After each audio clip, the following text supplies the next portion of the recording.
بسم الله الرحمن الرحيم.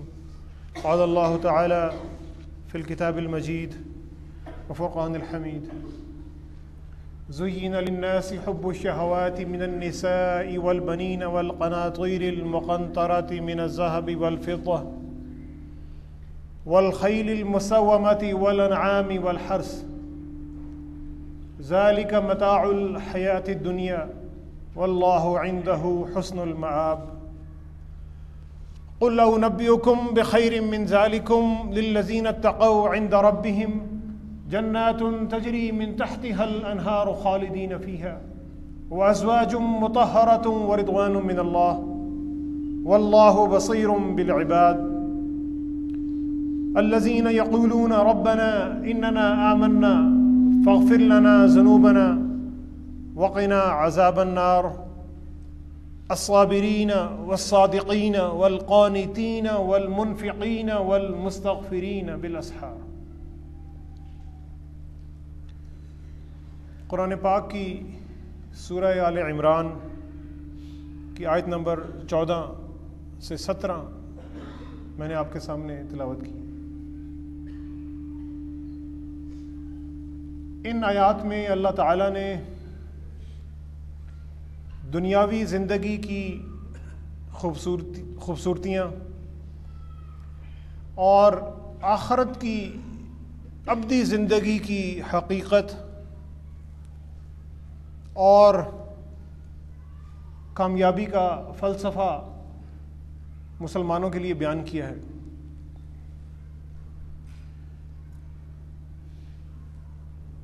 زُيِّنَ لِلنَّاسِ حُبُّ الشَّهَوَاتِ مِنَ النِّسَاءِ وَالْبَنِينَ.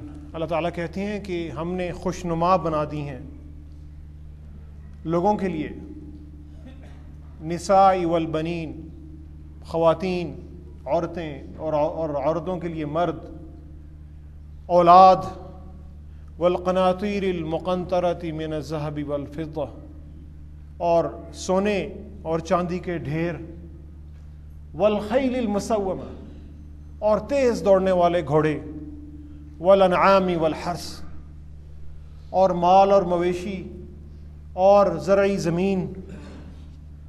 یہ لوگوں کے لیے اللہ تعالیٰ کہتے ہیں کہ ہم نے خوشنما بنا دی.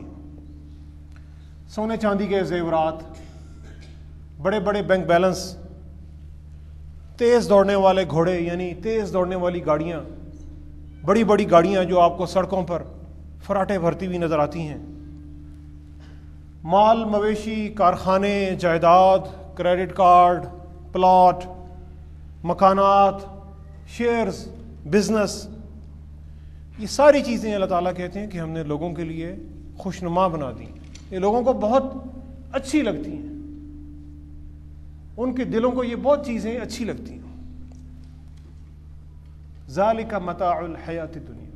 اللہ تعالیٰ کہتے ہیں کہ جو ساری چیزیں ہیں یہ دنیاوی زندگی کی متاع ہے، یہ اس دنیاوی زندگی کا ساز و سامان ہے جو کہ انسان کی زندگی بڑی تھوڑی ہوتی ہے، 50-60 سال، 70 سال، 80 سال.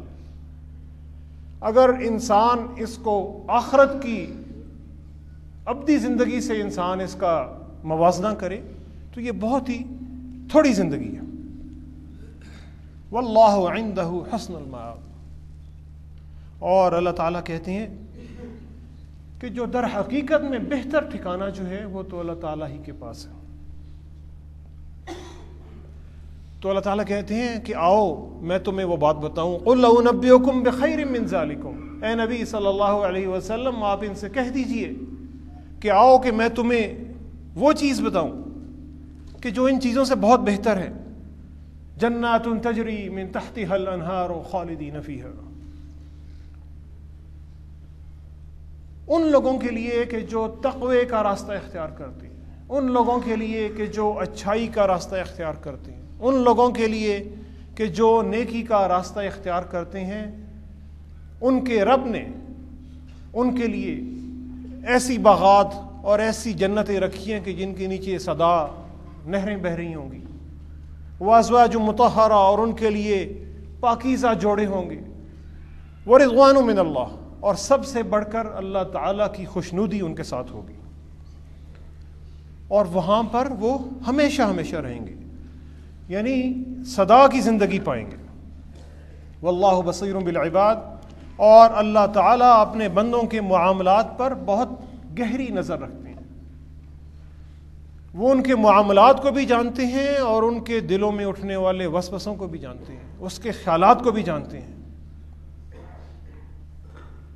اور یہ لوگ جو اللہ تعالیٰ کی راہ پر چلتے ہیں، یہ اللہ تعالیٰ کہتے ہیں کہ یہ کہتے رہتے ہیں الذین یقولون ربنا اننا آمنا، یہ وہ لوگ ہیں کہ جو کہتے ہیں اے ہمارے رب، ہم آپ پر دل اور جان سے ایمان لے آئے، فاغفر لنا ذنوبنا، تو آپ ہماری خطاؤں کو معاف کر دیجئے، آپ ہمارے گناہوں کو معاف کر دیجئے، آپ ہماری غلطیوں کو معاف کر دیجئے، وقنا عذاب النار، اور ہمیں آگ کے عذاب سے بچا لیجئے۔ اور اس سے اگلی آیت میں اللہ تعالیٰ نے ان لوگوں کی 5 صفتیں بتائی ہیں کہ یہ لوگ کون ہوتے ہیں۔ الصابرین والصادقین والقانتین والمنفقین والمستغفرین بالاسحار، یہ وہ لوگ ہیں الصابرین جو صبر کرتے ہیں، ثابت قدم رہتے ہیں۔ اللہ تعالیٰ کے راستے پر چلتے ہوئے اگر ان کو کوئی بھی پریشانی یا کوئی بھی مصیبتیں ان کے راستے میں آئیں تو اس پر یہ دل شکستہ نہیں ہو جاتے، ہمت نہیں ہار بیٹھتے، بلکہ خندہ پیشانی سے ان مصیبتوں کا مقابلہ کرتے ہیں، ہر حال میں حق کا دامن اور اللہ تعالیٰ کا دامن تھامے رہتے ہیں، اور کسی بھی حال میں اللہ تعالیٰ سے مایوس نہیں ہوتے۔ والصادقین، اور دوسری صفت اللہ نے بیان کی کہ یہ لوگ سچے ہوتے ہیں، راست باز ہوتے ہیں، قول اور فعل کے سچے ہوتے ہیں، ہر حال میں سچ بولتے ہیں اور پھر سچ پر قائم رہتے ہیں۔ اور تیسری صفت اللہ نے بیان کی والقانتین، یہ اللہ تعالیٰ کے فرما بردار ہوتے ہیں، یعنی اللہ تعالیٰ کے غلام ہوتے ہیں، اللہ کے بندوں کے غلام نہیں بنتے، کسی وزیر، کسی مشیر اور کسی افسر کے غلام نہیں ہوتے، بلکہ اللہ تعالیٰ کے غلام ہوتے ہیں۔ موسٹ اوبیڈینٹ سرونٹ جس کو کہتے ہیں مسلمان، وہ کسی شخص کا نہیں ہوتا، وہ صرف اللہ تعالیٰ کا ہوتا ہے۔ اور چوتھی صفت اللہ نے بیان کی والمنفقین، یہ لوگ اللہ کی راہ میں اپنا مال خرچ کرتے ہیں، یعنی دنیا کماتے تو ہیں، دنیا میں ترقی کی راہ کو بھی اختیار کرتے ہیں، لیکن مال کی محبت میں گرفتار نہیں ہوتے، اور جو یہ مال یہ کماتے ہیں اس کو اللہ تعالیٰ کی راہ میں خرچ کرتے رہتے ہیں، کیونکہ ان کے دل میں مال کی محبت سے زیادہ اللہ تعالیٰ کی محبت ہوتی ہے، اور اللہ تعالیٰ کی رضا ان کے دل میں ہوتی ہے، اور اس لیے یہ اپنا مال اللہ کی راہ میں خرچ کرتے رہتے ہیں۔ والمستغفرین بالاسحار، اور جب رات کا آخری پہر ہوتا ہے، سحری کا وقت ہوتا ہے، تو یہ اللہ کے حضور استغفار کرتے ہیں، اللہ سے اپنے گناہوں کی معافی مانگتے رہتے ہیں۔ ان آیات میں اللہ تعالیٰ نے پہلے دنیاوی شان و شوکت کا، مال و دولت اور جاہ و جلال کا ذکر کیا ہے، اور پھر اس کے بعد آخرت کی کامیابی کا بھی ذکر کیا ہے۔ دنیاوی شان و شوکت، ترقی، عزت، جاہ و جلال، اس کا اللہ تعالیٰ نے اس لیے ذکر کیا ہے کہ مسلمان دنیا کے کاموں میں الجھ کر، دنیا کے کاموں میں مشغول ہو کر، دنیا کے بزنس میں مشغول ہو کر، دنیا کی معاشرت میں مشغول ہو کر، دنیا کی سیاست میں مشغول ہو کر بھی اللہ تعالیٰ کی یاد اپنے دل میں تازہ رکھتا ہے، اور مسلمان جتنے بھی مادی وسائل اللہ تعالیٰ نے انسانیت کے لیے مہیا کیے ہیں، ان مادی وسائل پر قبضہ کر کے ان سب وسائل کو اسلامی تہذیب کا خادم بناتا ہے، اور طاقت اور ترقی کے جتنے بھی وسائل تہذیب اور تمدن نے فراہم کیے ہوتے ہیں ان سے کام لینے میں کفار اور مشرکین سے سبقت لے جاتا ہے، ان سے آگے چلا جاتا ہے، اور وہ یہ اس لیے کرتا ہے کہ تاکہ خدا سے بغاوت کرنے والوں کے مقابلے میں خدا کا نظام قائم کرنے والوں کی جو تہذیب ہے وہ کامیاب ہو سکے۔